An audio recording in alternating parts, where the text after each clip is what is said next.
नमस्कार साथियों, जय उत्तराखंड। मेरा नाम दिनेश सिंह बिष्ट। जैसा कि मैंने आज आपको वादा किया था कि मैं लाइव आऊँगा 11:30 बजे। मैं माफ़ी चाहूँगा, शायद थोड़ा सा लेट आया हूँ, कुछ सेकंड लेट आया हूँ। तो आप सभी साथियों से निवेदन है कि अधिक से अधिक लोगों को कृपया इसमें जोड़ें। इस लाइव वीडियो में मैं जो जानकारी देना चाहता हूँ वो बहुत इंपॉर्टेंट जानकारी है। तो सभी साथियों से निवेदन है कि अधिक से अधिक लोगों को कृपया इसमें अगर जोड़ दें तो बहुत बहुत धन्यवाद होगा। साथियों, आज जैसा कि सुबह से सभी ग्रुप्स के अंदर एक मैसेज चल रहा है कि एक अखबार की कटिंग्स आई हैं कि उत्तराखंड सरकार ने एक नया फरमान जारी किया है। तो नए तरीके से कुछ नया करने की सोची है। भजन नेगी जी को नमस्कार, जय उत्तराखंड सर। गंभीर राणा जी, जय उत्तराखंड। तो आज हम उस पर कन्फ्यूजन की स्थिति क्रिएट ना हो, ये हम बताना चाहते हैं कि क्या है। जो भी लोग परेशान हो रखे हैं उनको बहुत ध्यान से समझने की आवश्यकता है कि बिल्कुल परेशान होने की आवश्यकता नहीं है। आपको ध्यान से समझें इस चीज़ का प्रोसेस क्या है। बहुत सारे लोग आज क्रेडिट लेने के चक्कर में कि हमने ये किया वो किया, सभी ने मिलके किया है। जिसने भी किया बहुत अच्छी बात है, लेकिन बहुत ध्यान से समझने वाली बात है कि आज जो मैं अभी जो आपको जानकारी दे रहा हूँ उसको लेके सभी लोगों को जागरूक करें। हमारा काम सबसे पहले यही है कि हम लोगों को जागरूक करें कि हम कुछ गलत तो काम नहीं कर रहे हैं, कहीं जो मैसेज जो संदेश हमारे पास आया हम उसको गलत तो नहीं कर रहे हैं। तो एक बहुत छोटा सा पुराना कंसेप्ट है कि कोई भी बात अगर आपको समझाई जाती है तो 100%, अगर 100% मुझे पता है मैं आपको समझाऊंगा, आपके दिमाग में 70% आएगी, फिर आगे आप करोगे 50%, फिर 30-20, लास्ट में आप देखोगे 2-3-4-5% रह जाती है। तो जो भी जानकारी आज मिली है प्लीज इसको ध्यान से समझने की कोशिश करें। राम राम भाई जी, प्रेम सिंह जी नमस्कार, दलवीर जी नमस्कार, सभी साथियों को नमस्कार, जय उत्तराखंड। तो मैं आप सभी का समय बहुत कीमती है, हमारा भी समय कीमती है। मैं ज़्यादा समय वेस्ट ना करते हुए कुछ चीज़ें आपको बताना चाहूँगा। आज जो फोटो आई है मैं ये दिखाना भी चाहूँगा। फोटो अपने लैपटॉप पे आपको दिखाना चाहूँगा कि ये जो फोटो आई है हमारे पास, एक ग्रुप ही बना दिया है लोगों ने जो गुड़गांव से जाना चाहते हैं उत्तराखंड। आप देखेंगे इसमें लिखा है गुड़गांव टू यूके। ये एक लोगों ने ग्रुप ही बना दिया है और इसके अंदर जो फोटो है मैं आपको दिखाना चाहूँगा। आज जो मैसेज आए हैं इसको लेके बिल्कुल भी कंफ्यूज ना होना। मैं सभी से निवेदन करूंगा, ना कंफ्यूज हो ना किसी को कंफ्यूज करें। इन्होंने बोला है अन्य राज्यों में फंसे हुए 1.65 लाख, मतलब 1,65,000 प्रवासियों को वापस लाएगी सरकार। पहले तो ये कंफ्यूज सरकार थी, चलो हमने फिर भी थोड़ा सा कोशिश की कि ये वापस लाया जाए। बहुत सारी स्वयंसेवी संस्थाओं ने काम किया, पॉलिटिकल पार्टीज ने काम किया और उत्तराखंड क्रांति दल ने बहुत अच्छा काम किया। लेकिन उसके अलावा जो कुछ लोग भी हैं उन्होंने आज मैं आपको दिखाऊंगा लोग किस तरह से काम भी कर रहे हैं। तो स्थिति स्पष्ट कर दी है मुख्य सचिव ने। अब ये स्पष्ट स्थिति जो है ये स्पष्ट नहीं है, क्योंकि आज भी अगर ये स्थिति स्पष्ट होती तो लोग कंफ्यूज नहीं होते। लेकिन मैं आपको जानकारी देना चाहता हूं, किसी के अगेंस्ट कोई बात नहीं है, तो ध्यान से समझें। इन्होंने क्या बोला, मुख्य सचिव जो उत्पल जी हैं उन्होंने बोला है कि केंद्रीय गाइडलाइन से पैदा हुआ असमंजस किया खत्म। बोले घर वापसी की प्रक्रिया हो गई शुरू। तो ये असमंजस इन्होंने ठीकरा फोड़ दिया केंद्र सरकार के ऊपर। केंद्र सरकार ने ऐसी कोई गाइडलाइंस जारी नहीं करी थी। उन्होंने बोला था कि इस तरीके से जो गाइडलाइंस जारी करी हैं, केवल उत्तराखंड सरकार कंफ्यूज थी, बाकी कोई सरकार कंफ्यूज नहीं थी। केवल उत्तराखंड सरकार कंफ्यूज थी कि भाई जो असमंजस पैदा हुआ, असमंजस तो तुमने पैदा किया, तुम्हारे अधिकारियों ने पैदा किया है। न्यूज़ बहुत अच्छी है जी गुड्डू मेरा जी, बहुत अच्छी न्यूज़ है। हमारे लोग वापस जाएंगे, हमें बहुत खुशी है। लेकिन थोड़ा सा इसमें जो अभी भी कंफ्यूजन है, क्योंकि लोगों के मन में सवाल नहीं रहने चाहिए। जब प्रदेश सरकार बोलती है, ऑफिसर्स बोलते हैं, तो लोगों के मन में सवाल नहीं रहने चाहिए कोई भी। वो बोले कि हाँ सब कुछ क्लियर हो गया। आज भी अगर मैं आपको ग्रुप्स दिखा दूं, इतनी चैट चल रही है, आप खुद कई सारे व्हाट्सएप ग्रुप्स के अंदर होंगे, फेसबुक पे होंगे, इतनी चैट चल रही है, क्वेश्चन पूछ रहे हैं। अगर क्वेश्चन ना पूछे जाएं तो इसका मतलब है कि आपने सारी जानकारी बिल्कुल ठीक तरीके से दी है। रात भर इन्होंने डिसीजन लिया। बहुत सारे लोगों के जिनके मेरे पास फोन आए थे, आपको पता है मैंने शायद उस टाइम आपका फोन अटेंड नहीं कर पाया, बहुत टाइम बाद मैंने आपको फोन किया। लेकिन सुबह आपका फोन आया, शायद रात को फोन किया, लेकिन फोन मैंने सबको किया, हर सबको कॉल बैक किया है और सबको यही बोला कि प्लीज एक दिन और इंतजार कीजिए। सभी लोग प्रेशर बना रहे हैं, हमने भी प्रेशर बनाने का प्रयास किया है और मैं आपको आज दिखाऊंगा कि किस किस तरीके से काम हो सकता है, किस किस तरीके से काम। मैं ये नहीं कह रहा कि केवल मैंने किया या एक दो बंदों ने किया, ऐसा नहीं है। बहुत सारे लोगों ने, बहुत सारी स्वयंसेवी संस्थाओं ने, बहुत सारे लोगों ने मिलकर काम किया है। हाँ बिल्कुल हिमांशु जी, मैं बता रहा हूं कि क्या चीज है। तो आप सभी साथी प्लीज इस वीडियो को अधिक से अधिक लोगों के साथ शेयर करें, क्योंकि ये जानकारी जो मैं देना चाहता हूं बहुत इंपॉर्टेंट है। आज सुबह मैंने मैसेज भेजा था जो शैलेश बगोली जी हैं, जो आईएएस ऑफिसर हैं, और उनका आज मुझे रिप्लाई भी आया है। मैंने एक मेल भी भेजा था, मैं आपको दिखाऊंगा हम करना क्या चाह रहे थे। तो ये मैं फिर से दिखाता हूं, गाइडलाइंस जारी करी हैं। तो इसमें इन्होंने लिखा 1,31,000 प्रवासी बाहरी राज्यों से उत्तराखंड लौटना चाहते हैं। तो बाहरी राज्यों की जो रिस्पॉन्सिबिलिटी दी हुई है वो श्री शैलेश बगोली जी, जो आईएएस ऑफिसर हैं, उनको दी गई है। और वो एक पूरा मैकेनिज्म तैयार करने के जिम्मेदार हैं कि उन्होंने ऐसा मैकेनिज्म तैयार करना था कई लोगों को साथ में लेके। अभी तक 1,65,000 प्रवासी करा चुके हैं रजिस्ट्रेशन। अब मैं आपको बताता हूँ स्थिति कहाँ फंसी हुई है। कुछ ग्रुप से मैंने मैसेज देखा, ग्राम प्रधान कह रहा है कि हमने इंतजाम कर दिया, तुम टेंशन मत लो, कल बस आ जाएगी। और जो प्रवासी बाहर गया हुआ है, जो परेशान है, उसको आपने कुछ भी अपने मन से बोल दिया कि कल तक बस आ जाएगी। कोई ऐसे गलत बातें ना करें। ऐसे जो ग्राम प्रधान बोल रहे हैं उनको ना समझो। तो प्रोसेस क्या है, प्रोसेस आपको बता देता हूं। प्रोसेस ये था कि चीफ मिनिस्टर ने जितने भी एडवाइजरी हैं, टॉप लेवल मैनेजमेंट है, उनके साथ बैठक करी। उन्होंने डिसाइड किया कि हम पर बहुत ज्यादा प्रेशर आ गया, हर तरीके से प्रेशर आया है, और अब हमें इन लोगों को वापस बुलाना ही पड़ेगा। ये बहुत बड़ा प्रेशर था। तो इन्होंने जो डिसाइड किया, अब क्या होगा कि जो भी आईएएस ऑफिसर या एडवाइजरी कमेटी के अंदर लोग हैं, इन्होंने ये पूरा प्लान बनाएंगे, और उसके बाद उत्तराखंड ट्रांसपोर्ट कॉर्पोरेशन, इनके पास इनसे पूछा जाएगा कितनी बसें, करीब 7,500 बसें हैं, कैसे जा सकती है। रेल मंत्रालय को ऑलरेडी इन्होंने पत्र दिया हुआ है कि हमें इतनी बसें चाहिए। तो ये प्रोसेस है। तो किसी और की बातों में ना आए। अभी एक ग्रुप में देखा मैंने, उसमें बोला कि विधायक जी से मेरी बात हुई, उन्होंने बोल दिया कल बस आ जाएगी गुड़गांव। अरे कंफर्मेशन कहां पर है? विधायक जी तो अपने नंबर बना रहे हैं। मैंने फिर से बोलूंगा, ऐसे नेताओं से बच के रहें प्लीज। जो सरकार गाइडलाइन देती है उस पर ध्यान से समझें, उस पर विश्वास करें। सरकार अपनी बातों से पलट रही है, हम सबको पता है, अपनी बातों से पलट रही है। हमें तो आज भी डर लग रहा है कि जो डिसीजन आया पलट ना जाए, लेकिन क्योंकि प्रेशर इतना बना हुआ है, तो ये आज अखबारों में कटिंग आई है। प्लीज आप ये समझें कि किसी भी अन्य व्यक्ति की बातों पे भरोसा ना करें। सरकार की तरफ से जो जानकारी है केवल उसी पे भरोसा करें। तो अभी इसीलिए मैं कहता हूं कि होना क्या चाहिए था। मैंने सारे पॉइंट्स नोट करके रखे, आपको दिखाऊं अगर देखोगे। इस तरीके से मैं मीटिंग पे आने से पहले तैयारी करता हूं कि किस तरीके से हम ये बातें हमें क्या मीटिंग में आके बोलनी है। ऐसा नहीं कि अनाप शराब कुछ भी आके बोल दें, गैर जिम्मेदाराना काम करें। तो जिम्मेदारी के साथ हमें काम करना है। जो भी सरकार की गाइडलाइंस है उसके अकॉर्डिंग ही काम करें प्लीज। और जो भी ये साथी इस वीडियो को देख रहे हैं, अधिक से अधिक लोगों के साथ शेयर करें ताकि सही जानकारी मिले। तो जो भी नेता, छुट भैया नेता आपको कह रहा है या ग्राम प्रधान कह रहा है, आप उनकी बातों पे ना आए, किसी एमएलए की बातों में ना आए, क्योंकि एमएलए को भी जानकारी जब टॉप लेवल ओके कर देंगे उसके बाद उनको प्रेषित की जाती है। वो अलग बात है कि वो फोन करके जल्दी से बोलते हैं हमें जल्दी दो ताकि हम अपने नंबर बनाएं। तो प्लीज जो भी लोग, जो भी संस्था इस पर नंबर बनाने का प्रयास करें, उस पर नंबर ना बनाएं। जो गवर्नमेंट की एडवाइजरी है उस पर भरोसा करें। तो अब हमारा सबसे पहला ये था कि हम उत्तराखंडी लोगों के लिए तो जो मर्जी कर दिया। इनके जो ग्राम प्रधान हैं, जो ये एमएलए हैं, जो बिना बात के मंत्री बने हुए, उल्टे पुल्टे बयान जारी कर देते हैं, कुछ को कुछ भी बोल देते हैं, कल बस आएगी। गुड़गांव वाले ग्रुप में, जो गुड़गांव टू यूके वाले ग्रुप के अंदर लोगों ने मैसेज डाला हुआ है कि मेरे विधायक से बात हो गई है। ये क्या तरीका है? विधायक कौन होता है बताने वाला कि कल बस जाएगी? वो तो जब तक गवर्नमेंट की तरफ से ऑर्डर नहीं आएगा तब तक नहीं पता चलेगा। तो ऐसे लोगों को भ्रमित कर रहे हैं। अच्छा, अब सरकार की तरफ से कितना सारा अधूरा काम पड़ा है ये भी आपको बताऊंगा। जय उत्तराखंड जगत भाई जी, शेखर जी, जय उत्तराखंड। गुड न्यूज सर यही है कि लोगों को वापस लाने की तैयारी हो रही है, लेकिन अभी तक कोई टाइमलाइन डिसाइड नहीं हुई है। तो मैं एक एक करके पॉइंट पर आता हूं। पहला पॉइंट, गवर्नमेंट को एडवाइजरी सबसे पहले जारी करनी चाहिए। अपने जो मंत्री हैं और जितने विधायक बैठे के ये अपना मुंह बंद रखें। इनको कोई हक नहीं है बोलने का। ये इन्होंने वैसे ही घटिया काम किया, इनको कोई हक नहीं है बोलने का। जितने भी ग्राम प्रधान है, ये जिला पंचायत वाले हैं, क्षेत्र, इनको किसी से कुछ ना बोला जाए जब तक सरकार एक गाइडलाइन अच्छी बात जारी नहीं करती है। बिना बात भ्रम की स्थिति पैदा कर रखी है। जो भी लोग इस वीडियो को देख रहे हैं प्लीज सभी साथियों को बोले, किसी भी ग्राम प्रधान की, विधायक की बातों पर विश्वास ना करें जब तक आपके पास कोई डॉक्यूमेंट नहीं आता है। उनको बोलो हमें डॉक्यूमेंट दो, हमें बस की पूरी जानकारी दो। ऐसे मत करो कि कल बस आ रही है, आज बस आ रही है, तब जा रही है। प्लीज इनकी बातों से अलग हो। और सरकार से निवेदन है, सरकार को ऑलरेडी हम अभी मैं इस कॉल के बाद एक मेल भेजूंगा कि प्लीज, मेल हमने और भी भेजी, अभी दिखाता हूं आपको, कि प्लीज अपने इन लोगों को समझाओ, मंत्रियों को समझाओ, विधायकों को समझाओ और ग्राम प्रधानों को समझाओ कि एडवाइजरी जारी करो जल्दी से जल्दी, कि ये झूठी खबर ना फैलाएं, ऐसी गलत खबरें ना फैलाएं कि आज बस जा रही है, कल बस जा रही है, परसों ट्रेन आएगी। इस तरह की बातों से प्लीज बच के रहें। तो अभी सरकार का सिस्टम क्या है? सरकार का सिस्टम सुनिए।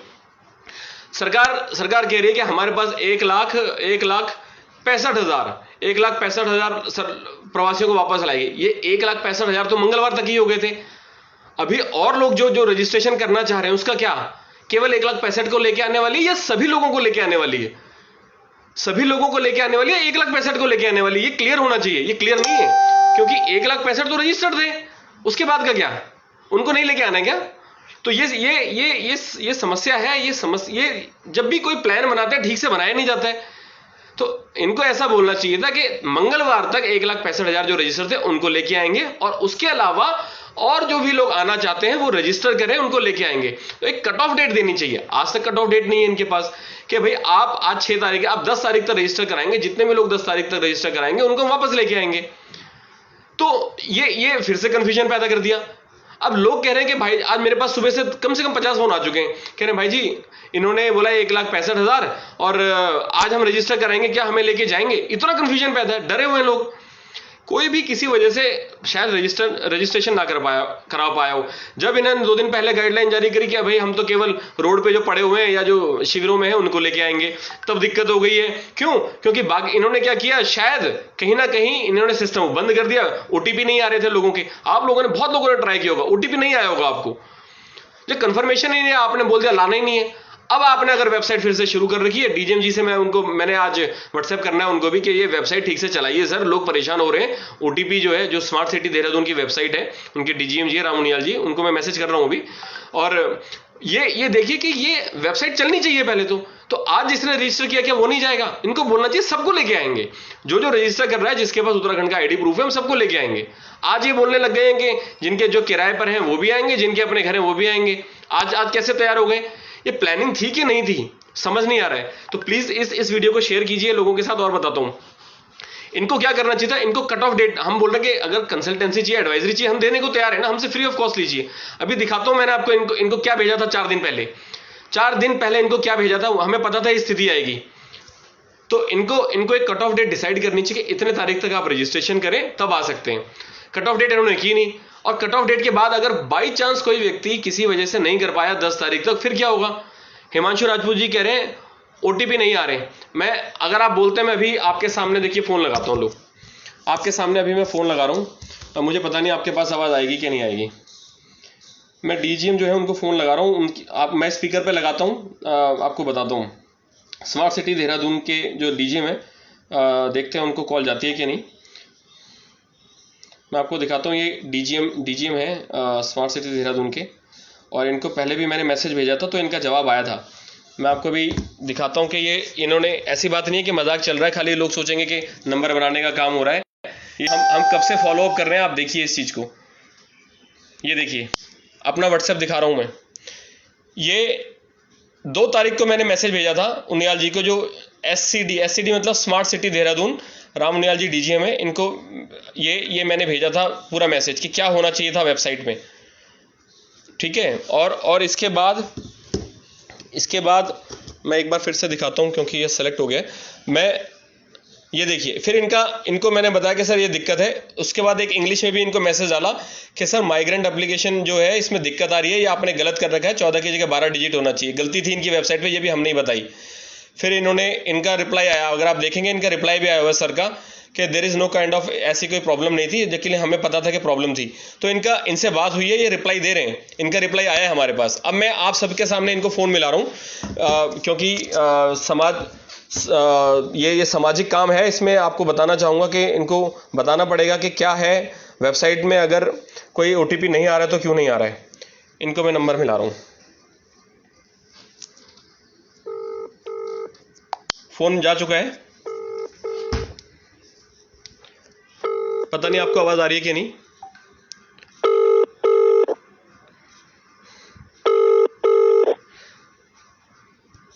अगर आपको आवाज आ रही है तो आप सुन सकते हैं, बेल जा रही है, फोन नहीं उठाया जा रहा है अभी।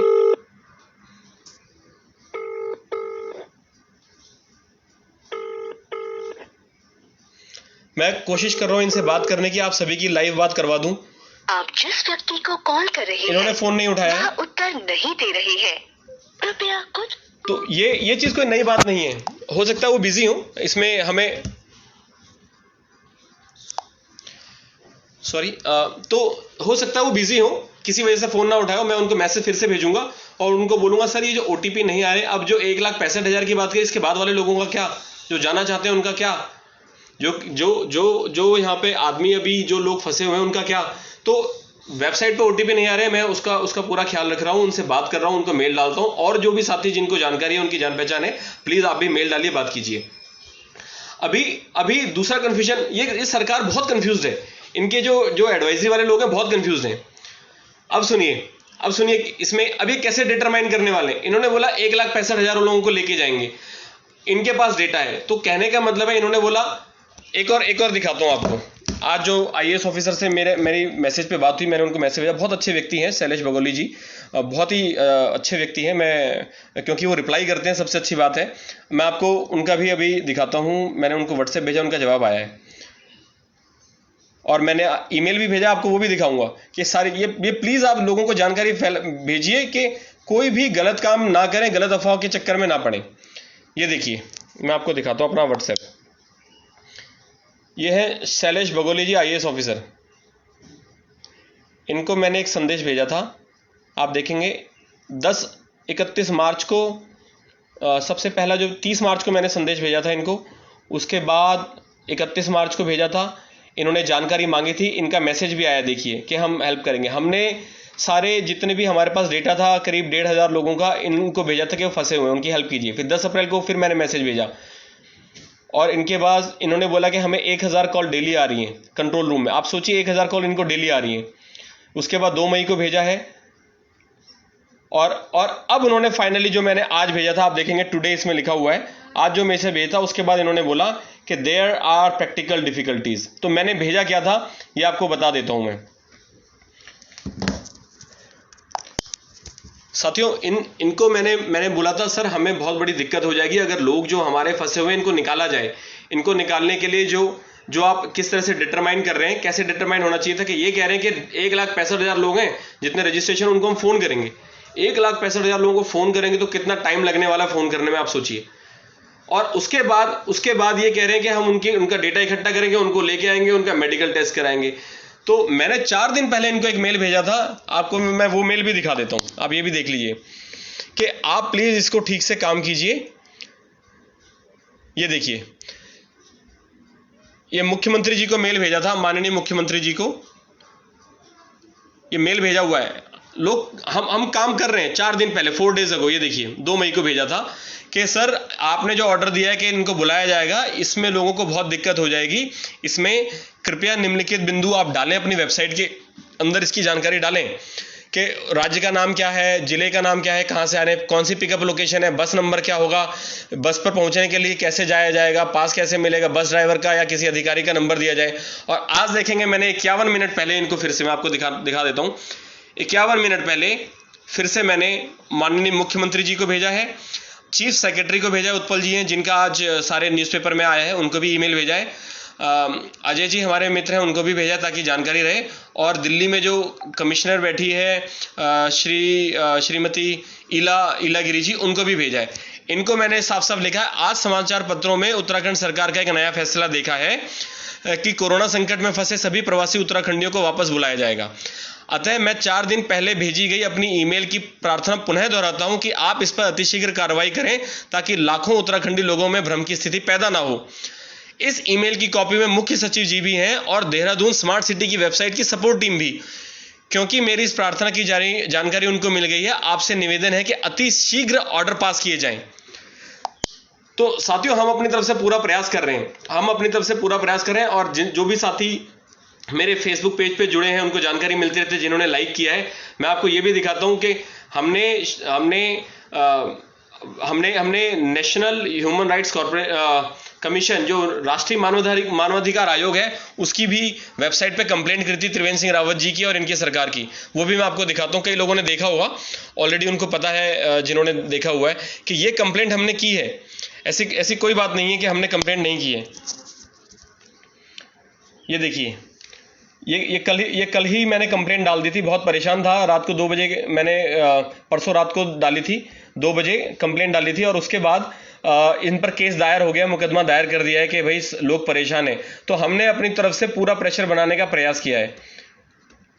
हमने अपनी तरफ से पूरा ये देखिए, ये वाला है, अगर आप देखेंगे कल मैंने मैसेज डाला था इस पे अगर आप देखेंगे तो ये जो है ये केस नंबर इनके ऊपर फाइल हो चुका है ना। हम हर तरह से राष्ट्रीय मानवाधिकार आयोग से भी हमने एक कंप्लेंट डाली कि भाई दबाव बनाया जाए, हर तरीके से उत्तराखंड सरकार को बताया जाए कि देखो आप गलती कर रहे हो। हम जब बाकी आप समझने की कोशिश कीजिए, केवल उत्तराखंड सरकार के अंदर ऐसे अधिकारी हैं, ऐसे नेता हैं जो कंफ्यूज हैं। ये कहते हैं कि भाई स्थिति स्पष्ट। आप देखिए ये अब कह रहे हैं, जो भी साथी बाद में जुड़े मैं उनको बताना चाहूंगा कि जो स्थिति स्पष्ट की बात कर रहे हैं, आज इनको पता चल रहा है कि स्थिति स्पष्ट है, लेकिन हमारे उत्तराखंडियों के लिए आज भी स्थिति स्पष्ट नहीं है। मुख्य सचिव ने केंद्रीय गाइडलाइन से पैदा हुआ असमंजस किया खत्म। केंद्रीय गाइडलाइन से तो कोई असमंजस था ही नहीं। अगर ऐसा होता तो उड़ीसा वाले कैसे लेके जा रहे हैं, बिहार वाले कैसे लेके जा रहे हैं और यूपी वाले कैसे लेके जा रहे हैं? असमंजस तो आप लोगों के दिमाग में था। तो साथियों इस दर्द को भूलना नहीं है, ये जितना परेशान आप हो रहे हैं इसको भूलना नहीं है। 2022 में इलेक्शन है, पूरा मुंह तो जवाब देना है। अभी आप गांव जाओगे, आपका स्वागत होगा। ये मुख्यमंत्री शायद बदला जाएगा, इसकी जगह नया लाया जाएगा, उसको बहुत अच्छे काम करेगा, आप खुश हो जाओगे, आप उसको फिर से वोट दे दोगे, फिर से ऐसे ही परेशान होने वाले हो। तो इस चीज का ख्याल रखें, ये तो इनकी जिम्मेदारी बनती है। और जो हमारी जिम्मेदारी बनती थी सामाजिक संस्था होने के नाते, एक राजनीतिक व्यक्ति होने के नाते, हमने पूरी निभाई है। हमने ह्यूमन राइट्स कमीशन में, नेशनल ह्यूमन राइट्स कमीशन में इनके अगेंस्ट केस दर्ज किया है, जिसकी जानकारी आपको मैंने अभी दी है। और वेबसाइट पर भी आप जाके देख सकते हैं, इनकी केस प्रॉपर्ली दर्ज हुआ है, कोई इसमें नंबर बनाने वाली बात नहीं। और हम आज से काम नहीं कर रहे हैं, जब से संकट शुरू हुआ हम तब से काम कर रहे हैं। लेकिन सोशल मीडिया पे आना मजबूरी हो गई थी, ये मजबूरी हो गई कि मुझे लाइव प्रोग्राम आके इस तरह से देना पड़ रहा है ताकि सभी लोग जागरूक हों। बहुत हो गया, हमने बहुत सहन कर लिया है, आगे बढ़ते हैं।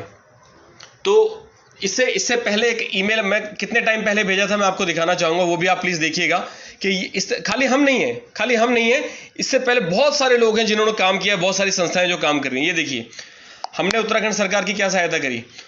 अर्जेंट उत्तराखंड सरकार की सहायता हेतु, आप देखिए इसमें कब की डेट है, 26 मार्च की डेट है, ये मई चल रहा है, 26 मार्च की डेट है। हमने क्या किया था, लॉकडाउन हो रहा था उस टाइम पर हमने सारी की सारी प्रक्रिया अपनी वेबसाइट बनाई थी कि हमारी जो वेबसाइट है मैं उसको खोल के दिखा रहा हूं। इस पे हमने जानकारी डाली थी जितने भी लोग फंसे हुए। ये देखिए, कोरोना संकट में फंसे हुए उत्तराखंडी लोगों से निवेदन है कि यहां पर इस लिंक पर क्लिक करके अपनी जानकारी दें। ये सारी जानकारी यहां पर हमने लोगों से इकट्ठी करी। हमने कब कर दी थी, 26 तारीख को मार्च में। इस तरीके से अलग अलग स्टेट से जो लोग फंसे थे इन्होंने अपनी जानकारी देखिए। तो ये जानकारी हमने सरकार को दी थी, हम अब से काम नहीं करें। 26 मार्च को तो ये हमने भेज दिया था मेल। और जानकारी उसके बाद जब शैलेश बगोली जी जो आईएएस ऑफिसर हैं, जब उनसे बात हुई, उन्होंने बोला कि अच्छा आपने बहुत अच्छा काम किया, ये जानकारी हमें भेजिए। हमने 1,500 लोगों की लिस्ट उनको भेजी है। इसी तरीके से दोबारा हमारे पास लिस्ट आई, करीब 3,000 लोगों की लिस्ट भेजी। कुछ लोगों को फोन भी गए तो उनके बाद पॉलिसी बनी। लेकिन शर्मनाक बात यह है कि इतने दिन 45 दिन होने के बावजूद भी आज तक सरकार और इनके अधिकारी कंफ्यूजन में है कि किस तरीके से काम होना है। आज भी इनको नहीं पता है कि हमें कट ऑफ डेट देनी चाहिए कि भाई सारे के सारे लोग 10 तारीख तक रजिस्ट्रेशन करवा लो, क्योंकि आजकल सब एक दूसरे से कनेक्टेड हैं। और सरकार बोले ना, खुल के बोले कि सभी लोग एक दूसरे को फोन कर लें, उनको बता दें 10 तारीख तक रजिस्ट्रेशन कराना है। अगर किसी साथी का रजिस्ट्रेशन नहीं होता है तो हमारे कॉल सेंटर पे फोन करें, हमारे जो यहाँ पे एग्जीक्यूटिव बैठे वो रजिस्ट्रेशन करेंगे। ये क्लियर गाइडेंस। हम तो कह रहे हैं सर हमसे कंसल्टिंग ले लो, हम फ्री ऑफ कॉस्ट देने को तैयार हैं। उत्तराखंड सरकार को, केंद्र सरकार को फ्री ऑफ कॉस्ट देने को तैयार है। ये चीज तो पहले ही पता चल जाता है ना कि हमने इतना बोला, कोई कट ऑफ टाइम नहीं, लोग कब तक अप्लाई करते रहेंगे। अच्छा, वेबसाइट चल रही है कि नहीं चल रही, किसी की नहीं हो पा रहा रजिस्ट्रेशन, कोई ऐसी जगह बैठा है बेचारा जिससे नहीं हो पाएगा, कोई किसी से नहीं हो पा रहा रजिस्ट्रेशन, फोन करे कॉल सेंटर, आपके एग्जीक्यूटिव बैठे। अभी टेलीकॉम में क्या होता है, आपकी कंप्लेंट लेते ना, फोन करते हो हमारा ये नहीं चल रहा है, डीटीएच का फोन करते हो, कोई भी टेलीफोनिक कंप्लेंट, वहां पे बंदे बैठ गए और आपकी कंप्लेंट रजिस्टर कर लेते हैं, आपको एसएमएस आ जाता है रजिस्ट्रेशन नंबर। आप क्यों नहीं करते हो ऐसा प्रोसेस? यही तो बात है कि समझने वाली बात है, हम करना कैसे चाहते हैं। अब आप ये बोलो कि टाइम नहीं मिला, ऐसा नहीं बोल सकता कोई सरकार का नुमाइंदा, ऐसा नहीं बोल सकता कि टाइम नहीं मिला है। 45 दिन मिले थे पूरे, 45 दिन के अंदर ये प्लानिंग नहीं हो पाई। ये तो डिजास्टर रिकवरी वाला काम है, हर साल ड्रिल होनी चाहिए। ड्रिल का मतलब है कि इस तरीके का सिचुएशन आएगी तो साल में हम कैसे निपटेंगे। हुई नहीं है मेरे ख्याल से, जब से उत्तराखंड बना है आज तक नहीं हुई होगी, कई सारे राज्यों में नहीं होगी। ये चीज करनी पड़ेगी। अभी जब बद्रीनाथ का केस हुआ था उस टाइम पर कैसे मदद करनी थी, कोई ड्रिल हुई है आज तक नहीं हुई है। अब ये दोबारा केस हो गया, कैसे मदद करने वाले हो अपने लोगों की? कुछ नहीं पता है, कुछ नहीं पता है। हम कहते हैं आप हमें इन्वॉल्व कर लो कंसल्टिंग के लिए। हम ये नहीं कह रहे हैं बहुत ज्यादा नॉलेजेबल है, लेकिन अपने लोगों को परेशानी नहीं होने देंगे, इस बात की गारंटी देते हैं। अच्छा, अभी कितने लोग कैसे जाने वाले हैं? जो अपनी गाड़ी से जाने वाले हैं, पहले बोला कि एक ड्राइवर 2 लोग जाएंगे, फिर बोलने के ऑनलाइन फॉर्म में पूछेंगे परिवार में कितने मेंबर है, कैसे आएंगे, गाड़ी का नंबर दे दो। अरे गाड़ी का नंबर दे दिया, उस गाड़ी में 5 बंदे आ सकते हैं, ठूस के भर देंगे तो 7 बंदे आ सकते हैं, 10 बंदे आ सकते हैं। कितने लोग हैं? ये गाइडलाइन फिर से जारी हो ना। वो तो पहले था कि भाई एक ड्राइवर जा सकता है, 2 लोग जा सकते हैं। आज भी वही है कि नहीं है बताइए? क्योंकि गाड़ी में आपने बोल दिया, पूरा बोल दिया कि कितने मेंबर है, फॉर्म जो भरा जा रहा है कितने मेंबर भर जाएंगे, कैसे पता चलेगा कितने लोग जाने वाले हैं? कैसे एक गाड़ी में 8 बंदे जा सकते हैं कि नहीं? एक कार के अंदर जिसमें 5 लोग बैठते हैं 7 लोग जा सकते हैं कि नहीं? 6 लोग जा सकते हैं कि नहीं? कैसे पता चलेगा? एडवाइजरी दो ना। कोई मतलब नहीं है, कोई सेंस ही नहीं है, समझ ही नहीं आता क्या चक्कर है। कैसे कैसे काम करेंगे, कैसे आगे बढ़ेंगे, कैसे देश तो छोड़ो, कैसे क्षेत्र को अपना आगे बढ़ाएंगे, कैसे उत्तराखंड को आगे बढ़ाएंगे? परिवर्तन की बहुत जरूरत है। उत्तराखंड में क्रांति नाम का एक ग्रुप बनाया मैंने व्हाट्सएप पे। जो लोग जुड़ना चाहते हैं मुझे बताना। मैं बता रहा हूं कि जो भी मैं व्हाट्सएप ग्रुप बनाऊंगा उसमें एडमिन केवल मैं ही रहूंगा। कोई अन्य व्यक्ति इस तरह से देख के बोल सकते हैं कि मैं दिनेश बिष्ट हूं, ये है वो है। मेरा नंबर आप सबको पता है, 95 52 51 58 57 9552515857। ये मेरा नंबर है। प्लीज किसी भी नेता की बात, जो भी लोग बाद में जुड़े उनको बता दूं, किसी भी नेता की बातों में ना आए। जो सरकार की तरफ से गाइडलाइंस जारी करी गई है, जो निर्देश जारी करे हैं, जो जानकारी दी गई है, केवल उसी पर भरोसा करें। आपके क्षेत्र का ग्राम प्रधान, क्षेत्र पंचायत का प्रधान, जिला पंचायत का प्रधान, या आपके क्षेत्र का एमएलए या आपके क्षेत्र का एमपी कुछ भी बोले, बिल्कुल विश्वास ना करें। उनको बोले कि तेरी बातों पे विश्वास नहीं है, नहीं है, नहीं है। तुम बिल्कुल राजनीति वाले काम करते हो, अपने नंबर बनाने के लिए करते हो। 45 दिन से तुम क्या कर रहे थे? तो जब तुम अपनी सरकार के अगेंस्ट नहीं बोल पाए कि भाई हमारे लोगों को वापस लेके आओ, इनके लिए पॉलिसी बनाओ, वापस लाने का काम करो। तो सभी साथियों को मैं बताना चाहूंगा, आईएएस ऑफिसर श्री शैलेश बगोली जी से बात हुई है। उन्होंने बोला कि कुछ प्रैक्टिकल दिक्कत है, कुछ प्रक्रिया में दिक्कत है, इसलिए वेबसाइट पे इस तरह की जानकारी नहीं दे सकते हैं कि हमने कितने लोगों को अप्रूवल दिया, क्या किया। ये बिल्कुल मेरे ख्याल से ये उनको जानकारी है कि ये चीज़ें बहुत आसानी से पॉसिबल हैं, इसमें ज़्यादा टाइम नहीं लगता है। 4 से 5 घंटे का काम है, पूरी वेबसाइट के अंदर सारा काम ठीक हो जाएगा। 4 से 5 घंटे का। पहले भी गलती हुई इनकी वेबसाइट पे, हमने बताया है। तो जो लोग बाद में जुड़े, मैं फिर से बताऊंगा कि सरकार ने जो भी निर्देश जारी करे हैं, प्लीज आप उस पे उसी पर ध्यान दें, उसी जानकारी पर ध्यान दें। वो अलग बात है कि सरकार पलट रही है बार बार अपने डिसीजन से, फिर से पलट जाए, हमें कोई विश्वास नहीं। लेकिन इस बार हम लोग नहीं पलटेंगे। 2022 में चाहे सरकार कितना भी काम कर ले, 2022 में कांग्रेस बीजेपी उत्तराखंड में नहीं आनी चाहिए। मैंने पहले ही बोला, आप सबको कसम है, इस बार उत्तराखंड में एक नई क्रांति लेके आनी है, हमें नया बदलाव लेके आना है। प्लीज आगे बढ़िए। मेरा व्हाट्सएप नंबर भी सही यही है, 95 52 51 58 57। यही मेरा व्हाट्सएप नंबर है, जो लोग पूछ रहे हैं। तो जो भी सरकार ने बोला, हम फिर से निवेदन कर रहे हैं कि आप सभी लोगों को क्या करना है, आप सभी लोग अपने वीडियो अगर करना चाहते हैं तो सभी लोग अपने वीडियो बनाएं और सरकार से पूछें। आप सरकार से पूछें कि भैया वीडियो अपना वीडियो बनाए, लाइव आए, 2 मिनट के लिए लाइव आए, कि हमें कट ऑफ डेट बताई जाए, कौन सी कट ऑफ डेट है, कब तक अप्लाई कर सकते हैं। जो हमारा स्टेटस अप्रूवल का है, रिजेक्शन का है, वो बताया जाए। रिजेक्ट तो नहीं होना चाहिए। जिस हिसाब से आज इनका न्यूज़पेपर में सारी खबरें आई हैं, सारी जानकारी दी है, रिजेक्ट तो किसी का भी नहीं होना चाहिए, चाहे जो किराए के घर पे रह रहा है, चाहे इसका अपना घर भी है। यही हमने जो न्यूज़ में देखा यही है। ये लाइव आके एक बार बोलते क्यों नहीं, बैठ के प्रेस कॉन्फ्रेंस करके सबके सामने लाइव आके बोल दें, टीवी पर बोल दें, या अपने फेसबुक पर आ जाएं, यूट्यूब पर लाइव आ जाएं, लाइव आके क्लियरली बोल दें कि देखो ये दिक्कत है, इसी समस्या की वजह से हम यहाँ पर फंसे हुए हैं, हम सरकार से, हमारे बस का नहीं, हमसे काम नहीं हो पा रहा है। अगर इनके बस का है तो काम करें, लोगों को बताएं कि भाई 10 तारीख तक आप लोग अपने रजिस्ट्रेशन करवाएं, या 5 तारीख तक, या 8 तारीख तक करवाएं, या 12 तारीख तक करवाएं, कुछ तो जानकारी दें। और 1,65,000 को ही लेके आने वाले हैं, क्योंकि रजिस्ट्रेशन मेरे ख्याल से अब इन्होंने फिर से स्टार्ट, क्योंकि ओटीपी नहीं आ रहा था, रजिस्ट्रेशन नहीं हो पा रहा है। हम शिकायत कर रहे हैं इसकी, मैंने बोला इसकी शिकायत हम कर रहे हैं ऑलरेडी। जिस तरह से मानवाधिकार आयोग में हमने त्रिवेंद्र सिंह रावत जी की और उत्तराखंड सरकार की कंप्लेंट की है।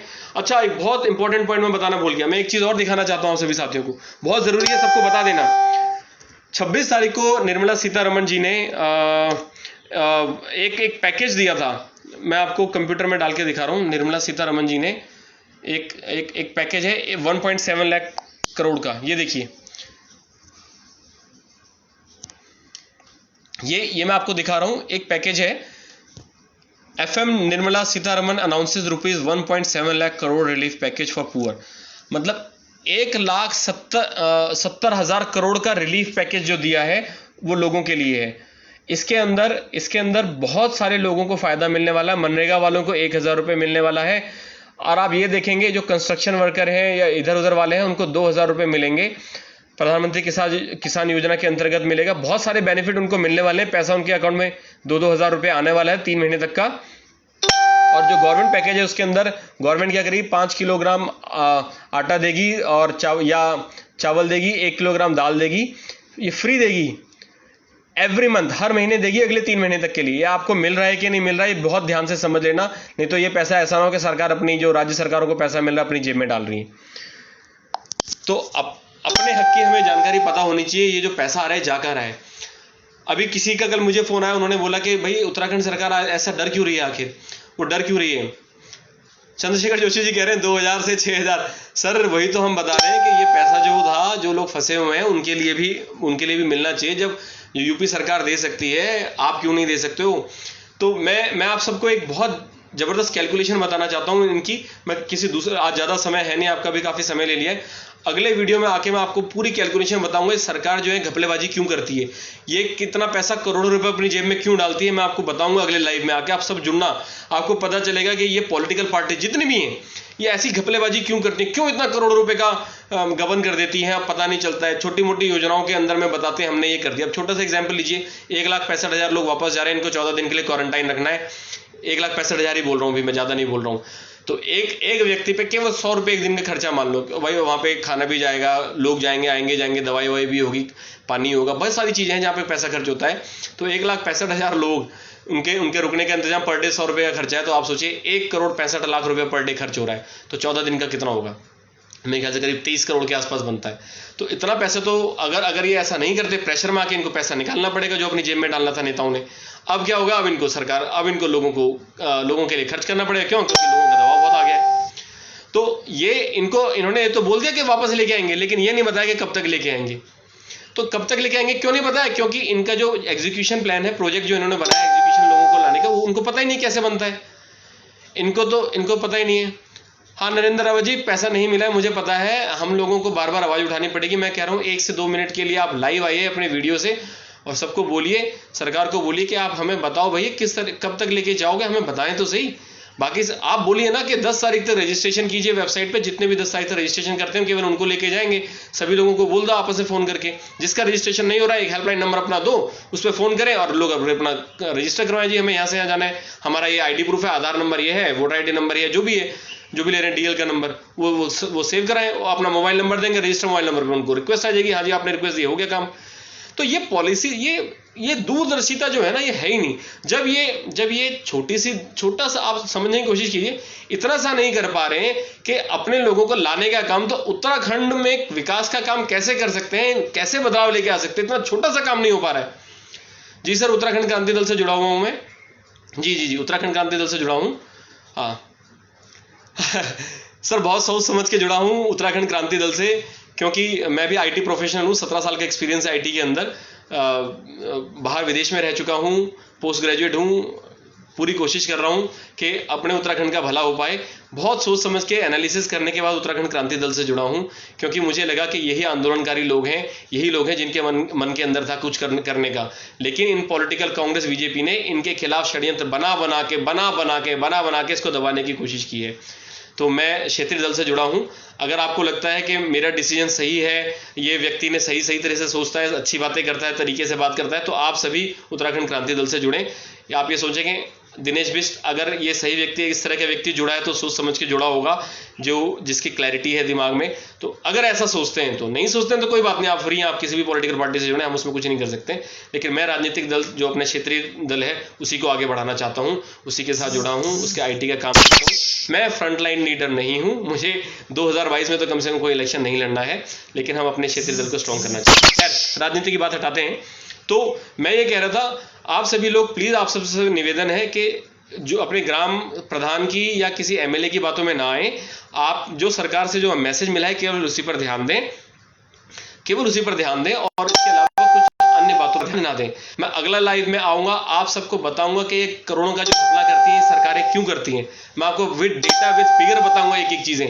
आखिर ये मैं उत्तराखंड के परिप्रेक्ष्य में बताऊंगा कि किस तरीके से सरकार घपला करती है, क्यों ये काम करती है। आप अगली बार जब मैं लाइव आऊँगा जुड़ना, अधिक से अधिक लोगों को जोड़ना ताकि उनको जानकारी मिले। मेरा फेसबुक जो पेज है आप इसको लाइक करें, लाइक करने से मैं जो भी इन्फॉर्मेशन आपको देता हूँ आपको सारी इन्फॉर्मेशन मिलती रहेगी जो मैं पोस्ट डालूंगा। और हमने अपनी ओर से पूरा प्रयास किया है उन सभी लोगों को, उन सभी संस्थाओं को, उन सभी राजनीतिक पार्टी या व्यक्तियों को, खासकर यूकेडी, क्योंकि मुझे पता है मैं यूकेडी में हमने क्या क्या काम किया है, उन सभी को नमन है जिन्होंने अपने उत्तराखंडी लोगों के लिए आज खड़े हैं, बहुत अच्छे से काम कर रहे हैं।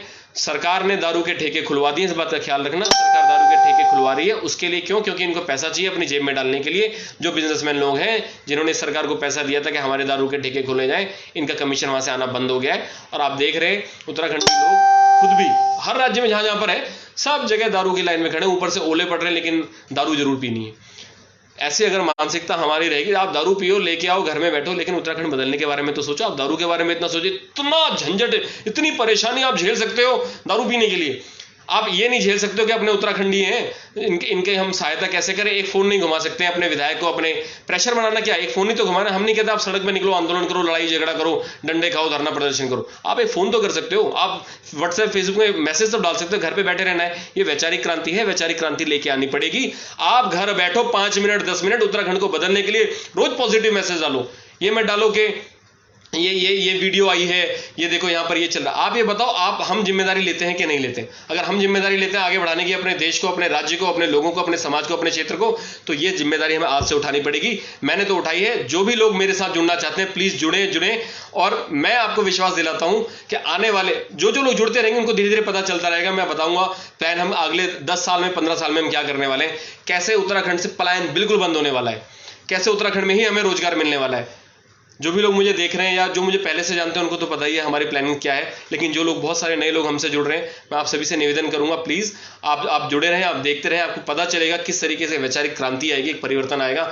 जो लोग नेता आपको हिंदू मुस्लिम के झगड़े में फंसाना चाहते हैं, इनसे बाहर निकलिए। जो आपको कुमाऊनी गढ़वाली के झगड़े में फंसाना चाहते हैं, प्लीज इससे बाहर निकलिए। जो लोग आपको पंडित ठाकुर और जो नीची जाति का झगड़े में फंसाना चाहते हैं, इनसे दूर निकलिए, इसको खत्म कीजिए। हमारा काम है केवल अपने लोगों को, अगर वो लोग आगे बढ़ेंगे तो हम भी आगे बढ़ेंगे, हमें ऐसा सोचना चाहिए। हम आगे बढ़ेंगे तो हमें अपने लोगों को आगे लेके जाना है, हमें ऐसा सोचना चाहिए।